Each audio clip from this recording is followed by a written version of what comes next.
At 6:40 p.m. on the 10th of August 2015, an 8-year-old girl from Jacksonville, Florida, wandered off alone with her bike. She was searching for a lost kitten when she was dragged from the outside of her home, off University Boulevard, near Fort Caroline Road, through a hole in a chain-link fence and into an adjoining wooded area, where she was indecently assaulted, beaten, and stomped hard on her face. The offender fled the scene and left her clinging for her life. A shocked neighbour contacted 911 after seeing a dazed girl coming from the woods, completely devoid of clothing and covered in blood. First responders arrived at the crime scene, where evidence was collected and the little girl was rushed to hospital. She underwent hours of surgery to repair injuries to her lower body, as well as her face. The girl was unable to identify the attacker, other than to say he was a young black male. The investigation included exhaustive searches and follow-up on tips from the public. In addition, 75 pieces of evidence were submitted to the crime lab for testing, but only a partial DNA profile could be developed, and it was insufficient to identify a suspect. Despite all the hard work from the law officials, the case quickly went cold.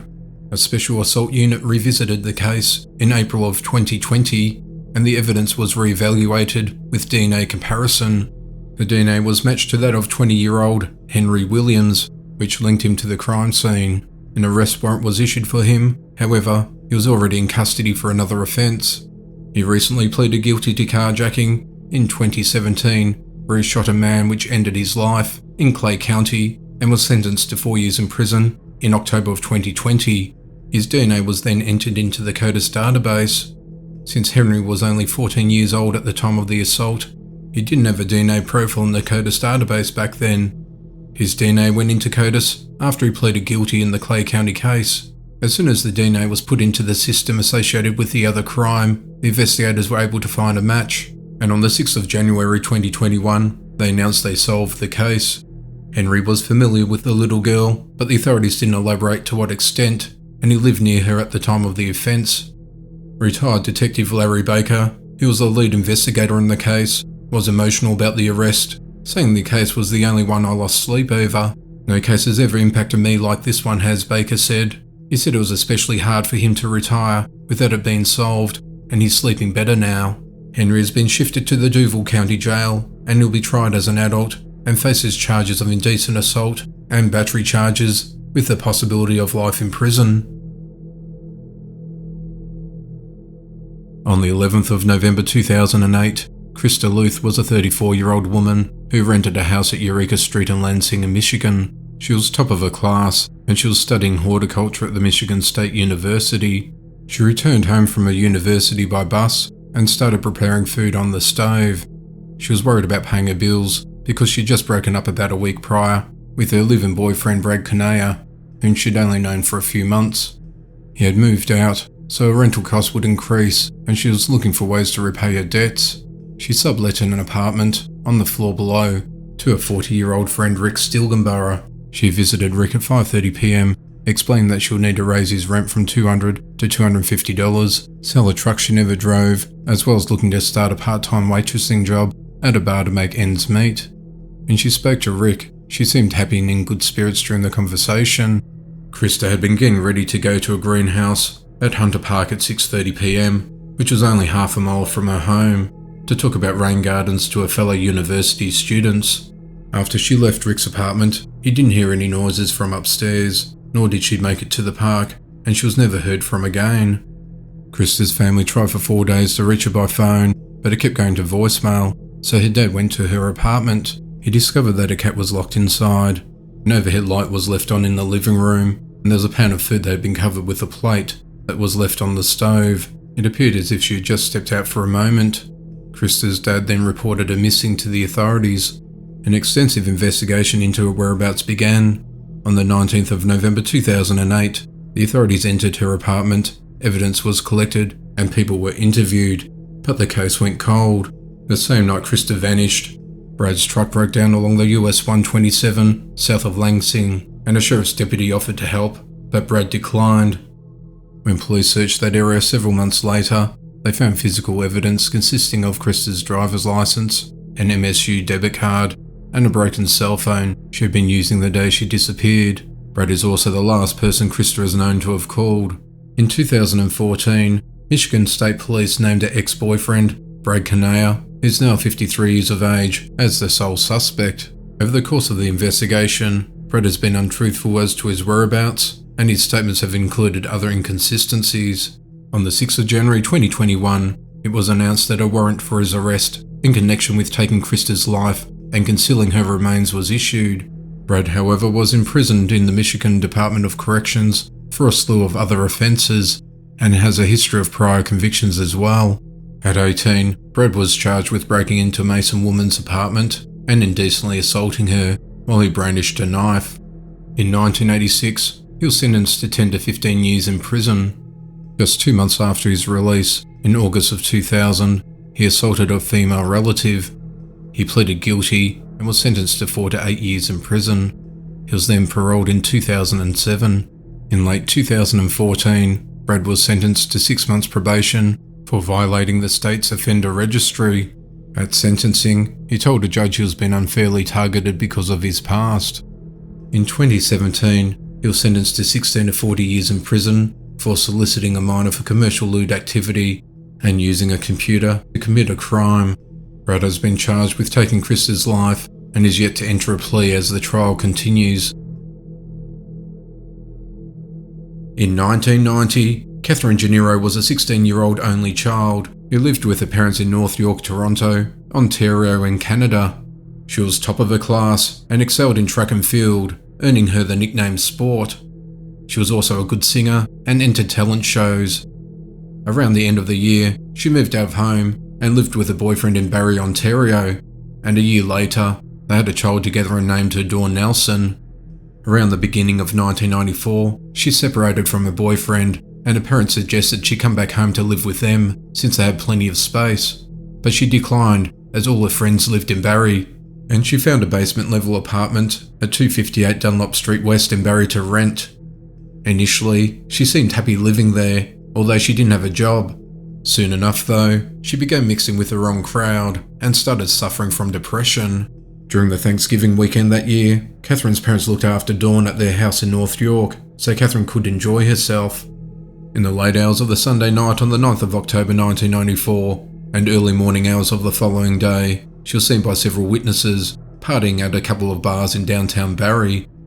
On the evening of the 10th of October 1994, friends of Katherine arrived at her apartment and discovered her lifeless body laying in a pool of blood. She had been stabbed and slashed several times, and her face had been scratched. The authorities were contacted and arrived at 8 p.m. They laser scanned the apartment for hairs and fibres that wouldn't normally be detected by the human eye. They collected evidence at the crime scene, which was sent to a crime lab for DNA analysis, and people were questioned. The weapon used in the attack was never found. Whilst investigating the circumstances surrounding the violent attack, the authorities learned that Katherine had invited some people she met downtown back to her apartment. The investigators stated that Katherine traded in illicit substances, and the motive for the attack was likely to be robbery. During their initial examination, officers discovered Katherine's home phone had been ripped from the wall and was nowhere to be found. The belief was that the offender got rid of the phone because their number might have been locked into the memory system. In March of 1995, only a week after the authorities announced they were looking for the phone, it was located in a nearby creek. The memory system was intact, but the find didn't bring detectives any closer to solving the crime. As technology improved, detectives would continuously forward evidence collected over the years to the crime lab for DNA analysis, confident the evidence would finally lead to an arrest. Then in 2019, the investigators received a tip that Barrie resident Robert Bruce McQueen, who used an alias Bruce Ellis after his mother remarried, was responsible for the attack. McQueen was also known to the investigators. People that knew him said he was a tough guy who'd been in trouble with the law, often in and out of prison in his younger days. He never attended high school, had worked in construction, and was heavily into shows like CSI and Law and Order. After further investigation, they zeroed in on him and monitored his movements. They pieced together the evidence in conjunction with the tip and arrested the 58-year-old without incident. He was stopped on the morning of the 13th of January 2021 along Huronia Road in Barrie and charged him with taking Katherine's life. The authorities were rather tight-lipped about further details in this early stage of arrest, They said that Robert and Katherine knew each other, but wouldn't elaborate to the extent of their relationship. He's remanded in custody and is scheduled to appear in court on the 18th of January. After learning of the news, Dawn said, "I want to thank those who never gave up looking for my mother's attacker. I wish my grandparents Denora and Fernando Janeiro were alive to see this day. Grief is the most familiar feeling to me. Closure on my mother's case will help to finally bring me some peace." On the 15th of April 2000, Krishana Logan was 19 years of age when she was indecently assaulted and strangled in the living room of her upstairs apartment in the 2400 block of Robinwood Avenue in Toledo, Ohio. Her body was discovered at 2 p.m. and authorities were contacted. Initially, her boyfriend was suspected and he was arrested the following day and charged with taking her life. The DNA found at the scene, however, did not belong to him and he was cleared. In Toledo of August that same year, a 17-year-old was walking across a parking lot when she was abducted and violated. Then only a couple of months later, in October, a 13-year-old was on her way to school, waiting for a bus in Toledo when she was abducted and brutalised.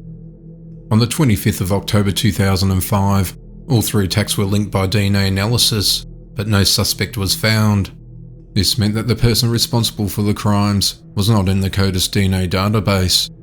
It also meant that he hadn't been incarcerated since 1996, or he hadn't been incarcerated for a crime which met the criteria for a DNA sample to have been taken. In 2013, since no more cases had matched the offender's DNA, Toledo Police Detective Jay Gast said it's possible that the man may have passed away. He may have stopped his random attacks, or he may have attacked other women we don't know about yet. No matter what happened to him, we want to identify this man in an effort to help those he victimised and their families move forward.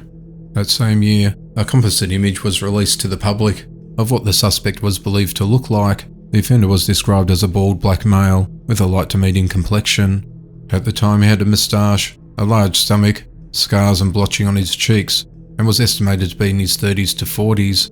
The then Attorney General Mike DeWine asked everyone in the state of Ohio to help identify a man in the sketch believed to be responsible for the attacks.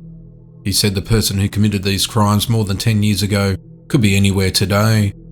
We want as many people as possible to take a good look at this drawing because someone would know him.